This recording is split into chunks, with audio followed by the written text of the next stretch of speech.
Max, I want to ask you something that I think most English learners have never been asked. Go ahead. How much of your English practice is actually speaking? Not listening, not reading, not studying grammar, actually opening your mouth and producing English out loud. Honestly, when I was learning, probably less than 5%. 5%. And the other 95? Listening, reading, watching videos, doing exercises, all passive, all receiving English, almost none of it producing English. And this is the single biggest mistake most English learners make. And it explains why so many people who study English for years still cannot have a comfortable, real conversation. Because they practiced everything except the actual thing. They practiced understanding English, but they never practiced making English. And those are two completely different skills that live in different parts of the brain. Today, we are fixing that. Welcome to Real Life English, the podcast. I'm Emma. And I'm Max. And today's episode is Master English Speaking Practice with Daily English Conversation. Today you are getting 3 things. First, why speaking practice is different from all other kinds of English practice. Second, the specific daily habits that build real speaking fluency. And third, a collection of real daily life conversations with the natural English that native speakers use in them.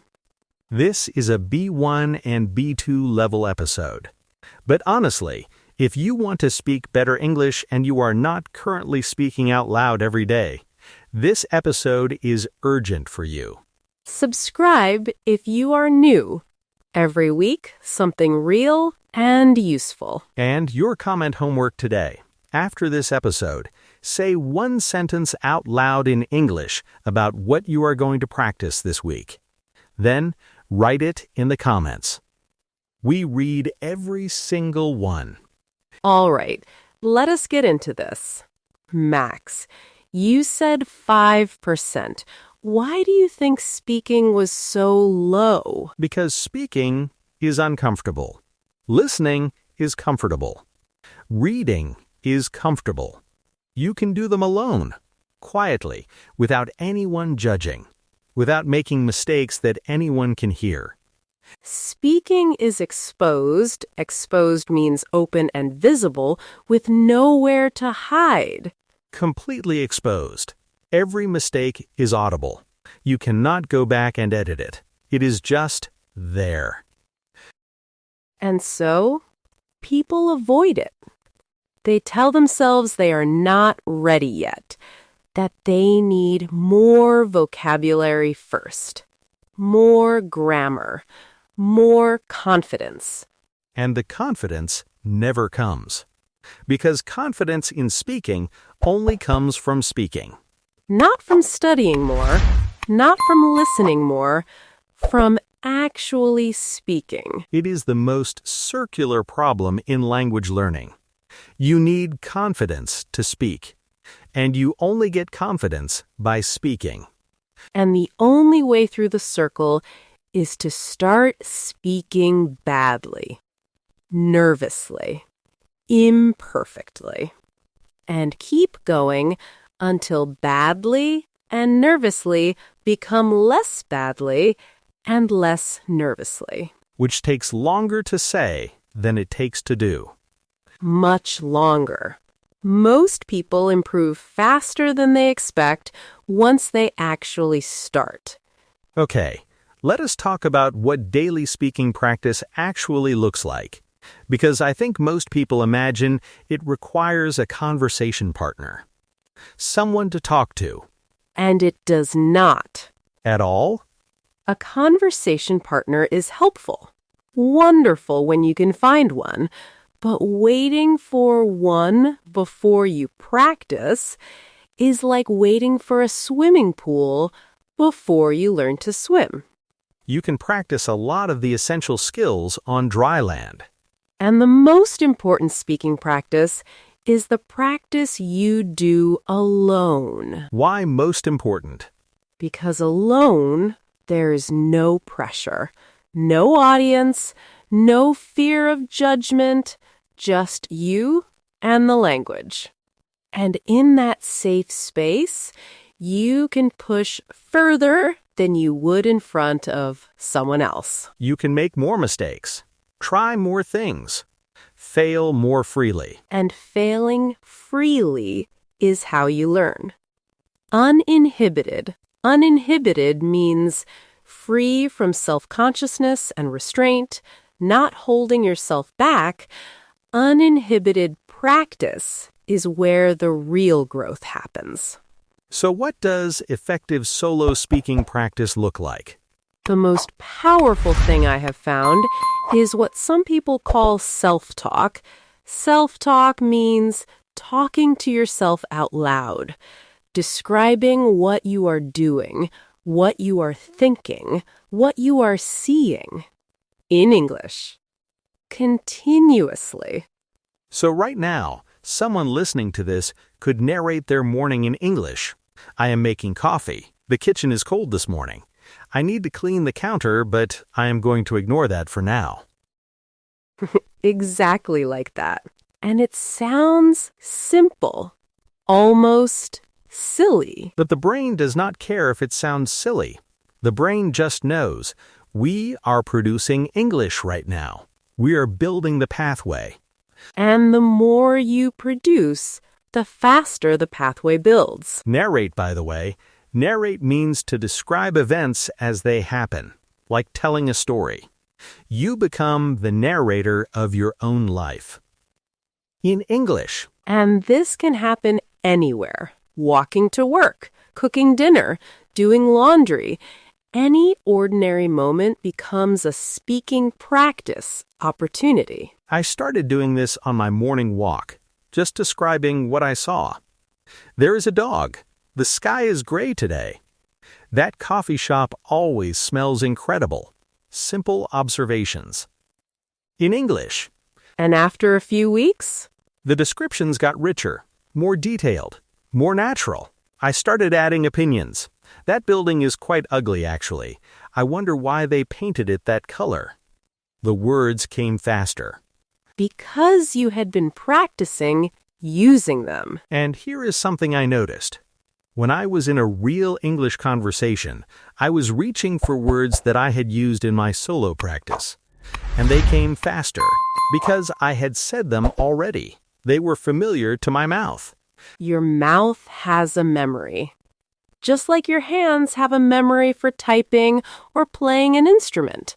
The more you say something, the more automatic.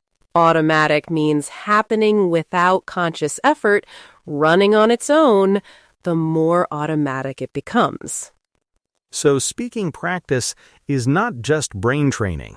It is mouth training. Physical training. Your mouth, your tongue, your breath, all of it needs practice with the specific sounds and rhythms of English. And that is why reading English silently is so much less useful than reading it out loud. Because silent reading trains your eyes. Out loud reading trains your mouth. And we need the mouth trained. Okay, let us do something practical now. We are going to walk through some real daily life conversation situations. And for each one, we are going to give you the natural English that people actually use. Not textbook English, real English. Situation 1. You arrive at work in the morning. A colleague passes you in the corridor. What do you say? The textbook answer, "Good morning. How are you?" The real answer, "Morning. How's it going?" Or, "Hey." All right? Or just morning, with a nod. Notice how informal and short these are. Real morning greetings in English are almost always short. You are not stopping for a full conversation. You are acknowledging each other. Acknowledging means showing that you have noticed someone and you recognize them. And the response to "how's it going" or "how are you" in a morning corridor is almost never a full, honest answer. Nobody wants the full answer at 8 a.m. in the corridor. The expected response is "not bad, thanks," or "yeah, good," or "bit tired, but you know." And then you both keep walking. Situation 2. You want to ask your colleague a question about some work, but they look busy. What do you say before interrupting? This is such an important situation because getting this wrong can seem rude, even when you are being polite. The wrong approach, just launching into your question. Hey, so about the report.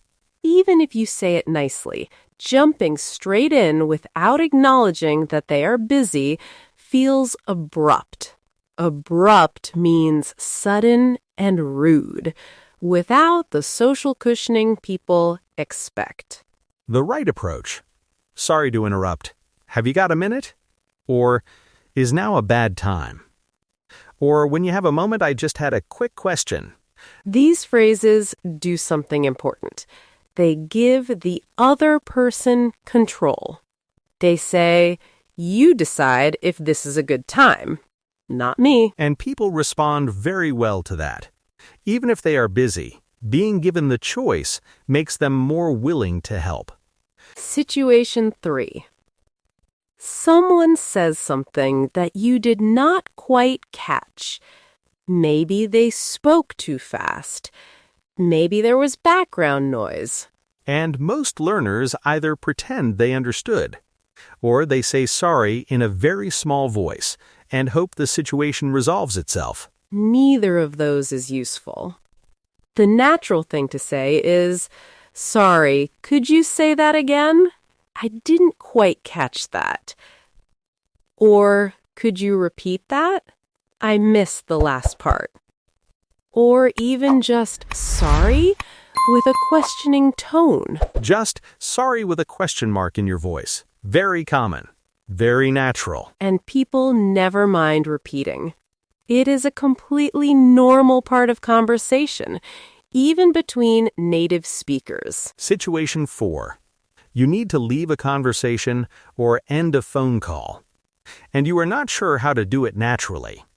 This is one of the situations that people find hardest, because ending a conversation well is a social skill that requires specific language. The awkward version, okay, so I should probably, yeah. Anyway. We have all done that version. The natural version, right? I should let you go. Or, I won't keep you. Or, I'll leave you to it. Notice these phrases are generous. They make the ending about the other person's time, not about you wanting to leave. I won't keep you. This is beautiful because it says, I am respecting your time. Not, I want to go now. And that generosity at the end of a conversation makes the whole interaction feel warm. Let us talk about something that affects people very differently, depending on where they learned English.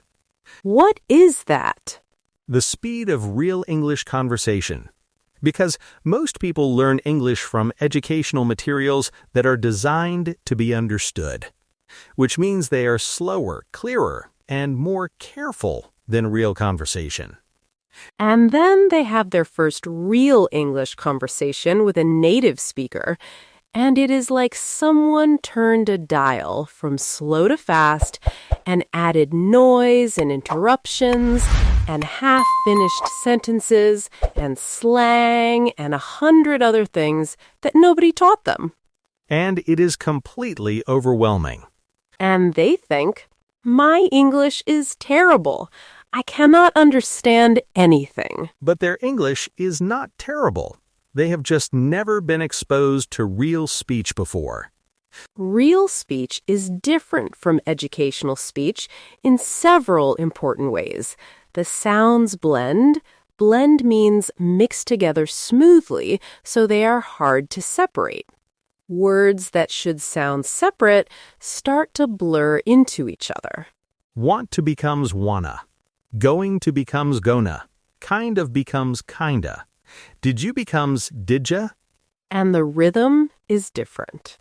The stress in language means the emphasis placed on certain syllables or words.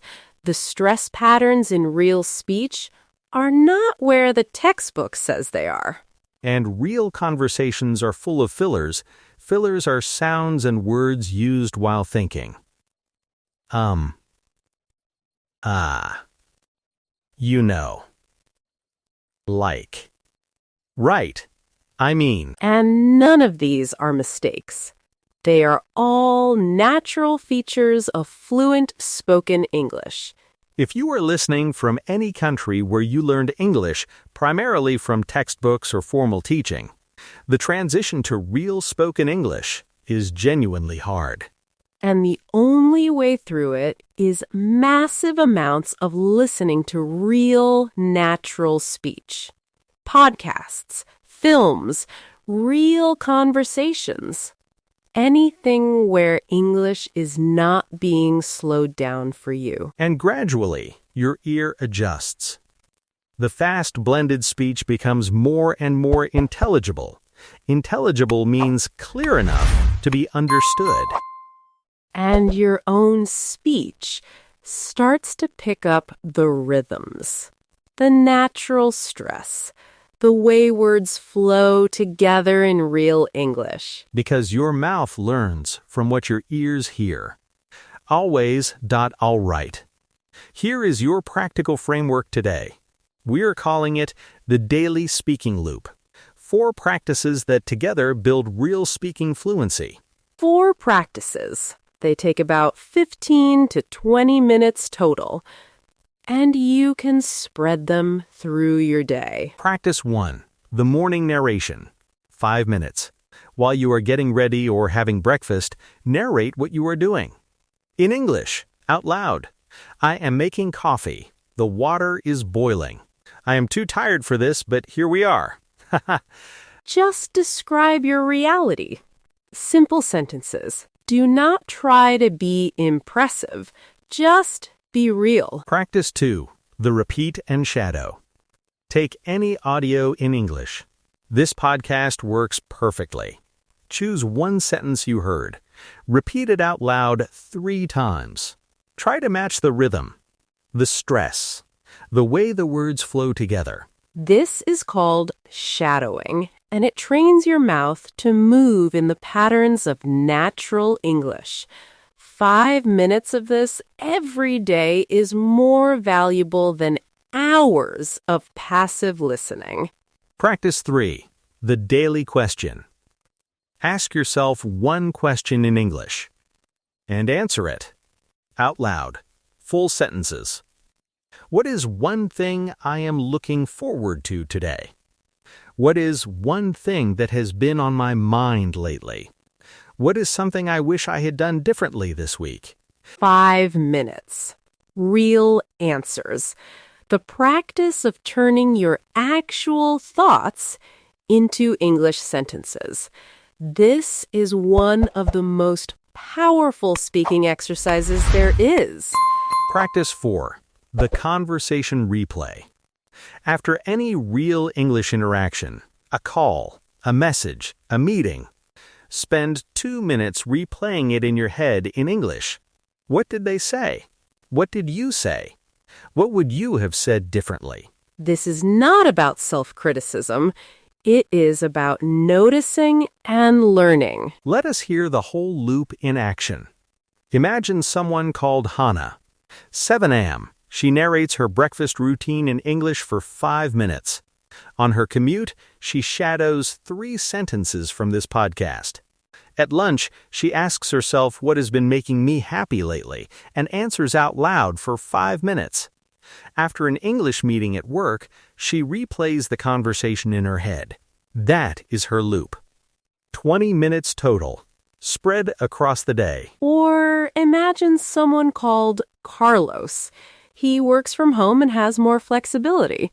He does his morning narration while making tea. He shadows while washing the dishes. He does his daily question on his afternoon walk. He replays his English video calls before bed. Same loop. Different timing. Or maybe you. Which of these 4 practices could you fit into your day tomorrow? Just one. Pick one. Commit to it. Because 1 is always better than 0, and 1 becomes 2, and 2 becomes the loop, and the loop becomes fluency.wordtour time. Max, start us off. First, exposed. Open and visible with nowhere to hide, vulnerable to judgment or observation. Example 1. Speaking in a second language feels exposed because every mistake is audible and immediate. Example 2. She felt exposed in the job interview. Every pause and stumble was visible in a way it would not be in writing. Did you catch that one? Next, uninhibited. Free from self-consciousness and restraint, not holding yourself back. Example 1, solo practice allows uninhibited speaking. You can make every mistake freely without an audience. Example 2, children learn languages uninhibitedly because they have not yet learned to be embarrassed by mistakes. Did you hear that one? Self-talk. Talking to yourself out loud, describing your thoughts, actions, and observations as a form of practice or reflection. Example 1. She used self-talk as her main English practice, narrating her day in English while she moved through it. Example 2. Positive self-talk before a difficult conversation helps your brain enter the situation calmer and more prepared. Did you catch that? Narrate. To describe events as they happen, telling the story of what is occurring. Example 1, he narrated his walk to work every morning in English, describing what he saw and thought. Example 2, she narrated her cooking process out loud in English and found it unexpectedly helpful for her vocabulary. Did you hear that one? Automatic. Happening without conscious effort, running on its own because it has been repeated so many times. Example 1. After months of practice, the words came automatically. She did not have to search for them anymore. Example 2. Habits become automatic through repetition, which is why consistency matters more than intensity. Did you catch that? Acknowledging. Showing that you have noticed someone or something, recognizing them without necessarily having a full interaction. Example 1, a nod in a morning is enough for acknowledging a colleague in the corridor. Full conversations are not always necessary. Example 2, she felt acknowledged by his response. He had really heard what she said. Did you hear that one? Abrupt. Sudden and rude, without the social cushioning that people expect. Example 1. Jumping straight into a question without checking if someone is free can feel abrupt even when you mean well. Example 2. He was not unfriendly. He was just naturally abrupt in his communication style. Did you catch that? Blend. To mix together smoothly so individual elements become hard to separate. Example 1. In real English speech, sounds blend together. Want to becomes wanna, and going to becomes gonna.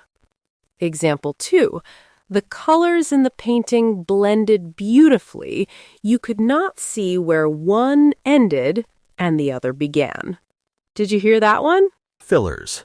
Sounds and words used while thinking in speech, like right, I mean. Example 1. Native speakers use fillers constantly. They are not signs of poor English, they are signs of real thinking happening. Example 2. She stopped worrying about her fillers and found her speech became more natural as a result. Did you catch that? And our last word, intelligible. Clear enough to be understood, making sense to the listener. Example 1. Her English was not perfect, but it was completely intelligible. Every message came through clearly. Example 2. The goal of speaking is not perfection, it is being intelligible and being understood. Did you catch that one? Okay, your turn. Let us practice some of those real daily conversations right now. I am going to set up a situation. And I want you to respond out loud. In English. Using the natural phrases from today. Situation 1. It is Monday morning. You arrive at work and pass a colleague in the corridor. They look at you and smile. What do you say? Say it out loud right now. Pause. Say it. Situation 2. You need to ask your colleague a question, but they are clearly in the middle of something. You need to interrupt them politely. What do you say first? Out loud. Right now. Pause. Say it. Situation 3. Someone says something to you in English, and you did not quite catch the last part. They are looking at you, waiting for a response. What do you say? Out loud. Right now. Pause. Say it. And situation 4. You are on a phone call, and you need to end it. The conversation has finished. How do you close it naturally and warmly? Out loud. Right now. Pause. Say it. How did that feel? Every time you do this, even alone, even quietly, your brain and your mouth are practicing together, building the muscle, building the pathway. And the next time these situations happen in real life, your mouth will already know what to do. We are at the end, and I want to say something simple. Go ahead. The only thing standing between you and fluent spoken English is spoken English. Not more grammar, not more vocabulary, not more waiting until you feel ready. The readiness comes from doing, not from preparing to do. Morning narration, shadowing, daily question, conversation replay, 15 to 20 minutes. Spread through your day. Start tomorrow morning, while you make breakfast. Just describe what you are doing. In English. Out loud. To nobody. Just your kitchen and your voice and the language. That is enough to start. And starting is everything. Your comment homework. Write one sentence about what you are going to practice this week. In English. Right now. In the comments. And if this episode helped you, share it with one person. Someone who is studying English but never speaking it. Thank you for being here. I'm Max. And I'm Emma. Open your mouth, use your English, and we will see you in the very next episode. Bye for now. Bye!